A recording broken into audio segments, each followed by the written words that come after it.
নমস্কার বন্ধুরা, আমি সিদ্ধার্থ। একটা দল ৩৪ বছর রাজত্ব করলো একটা সরকার। একটা দল ১৫ বছর ধরে সরকারে আছে।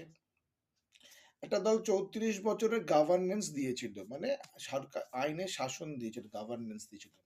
একটা দলও ১৫ বছর ধরে শাসন দিচ্ছে। একটা দলের ৩৪ বছর পরে অ্যান্টি ইনকামবেন্সি তৈরি হয়েছিল। অ্যান্টি ইনকামবেন্সি মানে কি? সরকার বিরোধী। আর একটা দল ১৫ বছর ধরে আছে, তার বিরুদ্ধে অ্যান্টি ইনকামবেন্সি আছে নিশ্চয়ই। স্বাভাবিক, সরকার বিরোধী থাকবেই। কিন্তু বাংলায় চট করে পরিবর্তন হয়। আর এখানে ধরুন একটা ট্যাগ আছে, ধরুন খুব সন্দেহ যে CPM party, communist party, Marquis এরা কেন পুনর্জীবিত হচ্ছে না। পুনর্জীবিত না হওয়ার কারণ একটাই, যে এদের লিডারশিপ একটা গ্যাপ হয় তৈরি হয়েছে। লিডারশিপ গ্যাপ মানে যারা কিনা ওল্ড রেজিমের নেতা ছিল, তারা আস্তে আস্তে এক্সিট করে যাচ্ছে। তারা নতুন রেজিমের নেতা তুলতে পারছে না সিস্টেমে। ওদের যেই ভাবধারা, যেগুলো আপনার বিচারগুলো, সেগুলো মানুষের কাছে কোঅর্ডিনেট করতে পারছে না। এই কোঅর্ডিনেট করতে না ফেলার বধেই দেখুন ১৫ বছরে সিপিএম পার্টি বলতে পারছে না যে ২০২৬ নির্বাচনে আমরা জয়ী হয়ে সরকার গঠব।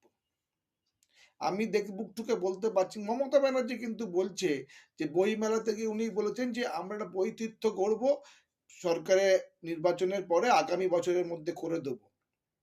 দুর্গা অঙ্গন উদ্বোধন করতে গিয়ে উনি বলেছেন যে আমি আবার আগামী বছরের মধ্যে মন্দিরে একটা গেট আপ তৈরি করবো। মমতা ব্যানার্জি কনফিডেন্ট লেভেলটাকে একবার দেখুন, যে মমতা বলছেন সরকার রিটেন করবে, এত এসআইআর এত কিছুর পরেও উনি বলছেন রিটেন করব। সে ধরনের কনফিডেন্স লেভেল মমতা ব্যানার্জির আছে। কিন্তু কমিউনিস্ট পার্টির যারা মার্কিস্ট যারা, তারা কিন্তু কনফিডেন্টলি, আমি বিজেপি দলকে বাদ দিচ্ছি, কারণ বিজেপি দল কিন্তু এখনো পশ্চিমবাংলা পাওয়ারে আসেনি। পাওয়ারে না আসার ফলে ওরা বলতে পারছি না যে মুসলমানদের সঙ্গে ওরা কি করবে কি করবে না, সেটা সেকেন্ডারি প্রশ্ন। কিন্তু সিপিএম পার্টি তো অলরেডি পাওয়ারে এসছে, ওদের গভর্নেন্স তো মানুষ দেখেছে। তাহলে হচ্ছে না কেন? হচ্ছে না একটা কারণ, যে ওদের ভুল সমীক্ষা। যে এত ওল্ড ইকোনমি, ওল্ড চিন্তাধারার জন্য এখন আবার লিডার তৈরি করে উঠতে পারেনি। সুজন চক্রবর্তী লিডার, না মোহাম্মদ সেলিম লিডার, না যুব নেতারা লিডার, নো বডি নোস। আর এই একটা কারণে তৃণমূল পার্টি কিন্তু এস দিচ্ছে যে তৃণমূল পার্টির নেক্সট লেভেল নেতা অভিষেক ব্যানার্জি নেতৃত্বে তৈরি করতে পারছে। এখানে কিন্তু প্রবলেম।